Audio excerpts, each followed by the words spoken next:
Hello guys, না বললে নয়। আজ আমি আপনাদেরকে দেখাইতেছি ব্রিজ কিন্তু ভাঙ্গা গেছে, অর্ধেক আছে অর্ধেক কিন্তু নাই। এই যে আপনারা দেখতেছেন ব্রিজ কিন্তু এই যে অর্ধেক নাই।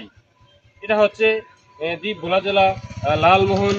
কষ্ট হচ্ছে, যদি বৃষ্টি থাকতো তাহলে কিন্তু ওনারা খুবই সুন্দরভাবে কিন্তু ওইবার থেকে এবার আসতে পারতো। এই যে দেখতেছেন, এই যে বাচ্চা পোলাপাই নিয়ে যাইতে এই যে দাঁড়িয়ে আছে সিরিয়ালে, কিন্তু এই যে দাঁড়িয়ে আছে শুধু এই পার থেকে ওই পার যাওয়ানোর জন্য। তো এই যে আসলে অনেক কষ্ট করে এই যে বাচ্চা পোলাপাই নিয়ে কিন্তু কষ্ট। যদি দেখেন কোনো গাড়ি আসে হঠাৎ, আরো 2 বছর আগে সে এই ব্রিজ দিয়ে গেছে, এখন যদি সেই ব্রিজ দিয়ে যায় তাহলে কিন্তু সে সোজা খালের ভিতরে পড়বো। এছাড়া কোনো কিন্তু ভুল নাই।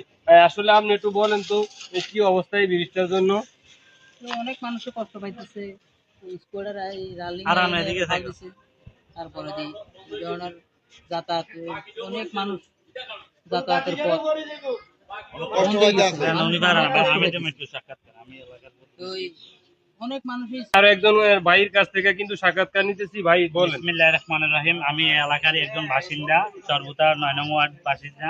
এই বৃষ্টি হয়েছে আপনাদের লালমোহন ইউনিয়ন সদর ইউনিয়নের 2 ও 3 এর মাঝখানে ফুলবাগিচা পূর্ব রাস্তার মাথা, চরবুতা ইউনিয়নের 9 নং ওয়ার্ড। এই বৃষ্টি দিয়ে আপনার চরবুতার জনতা বাজার, বাংলা বাজার, হাজিরাটের মানুষের চলাচলের একটি রাস্তা। আমাদের এদিকে একটি স্কুল আছে, উচ্চ মাধ্যমিক বিদ্যালয়। সেখানকার স্টুডেন্ট বা ছাত্রছাত্রীরা এখান দিয়ে যেতে অনেক সময় ক্ষতিগ্রস্ত হয়। সেদিন একটি বাচ্চা পড়ে অনেক আহত হয়েছেন। আমরা এখান থেকে তুলে তাকে চিকিৎসাধীন দিয়েছি। এরপর একটা মোটর বাইক চালক এসেছেন, তিনি হঠাৎ চলে এসেছেন। এই বৃষ্টি ভাঙায় তিনি জানেন নাই, তিনি খাদের মাঝে পড়েছেন। উনি অনেক আহত বাসায় ছিলেন। সেই জন্য আমাদের স্পিকার মহোদয়ের কাছে আমাদের একল আবেদন, যেন উনি এই বৃষ্টি আমাদের দ্রুত করে দেওয়া হয়। সেই জন্য আমাদের এলাকাবাসীর পক্ষ থেকে স্পিকারের প্রতি আবেদন রইল। আসলে ভিডিওটি শেয়ার করে সবাইকে দেখার সুযোগ করে দিবেন, যাতে যে ভিডিওটি মাননীয় স্পিকার মহোদয়ের কাছে পর্যন্ত পৌঁছে। আপনারা দেখতেছেন খুবই ঝুঁকিপূর্ণ এই যে রয়েছে। আসলে এলাকাবাসী সুপারি গাছ দিয়েছে, দেখেন এই সুপারি গাছের অবস্থা কিন্তু করুন। এই সুপারি গাছের অবস্থা কিন্তু ভয়াবহ। যদি কোনো হঠাৎ কোনো রোগী অসুস্থ হয়ে যায়, তাহলে তাকে ইমিডিয়েটলি ওই পার থেকে যদি এই পার আনা যাচ্ছে না এই বৃষ্টির কারণে।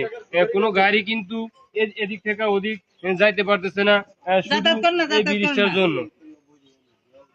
আচ্ছা ভাইরা, এই যে দেখতেছেন পাকা রাস্তা, কোন ড্রাইভার কিন্তু এই পোল দিয়ে আরো 2 বছর আগে 3 বছর আগে কিন্তু সে যাতায়াত করতে পারছে, কিন্তু হঠাৎ যদি এই এই জায়গা থেকে যদি সে আসে, আসলে কিন্তু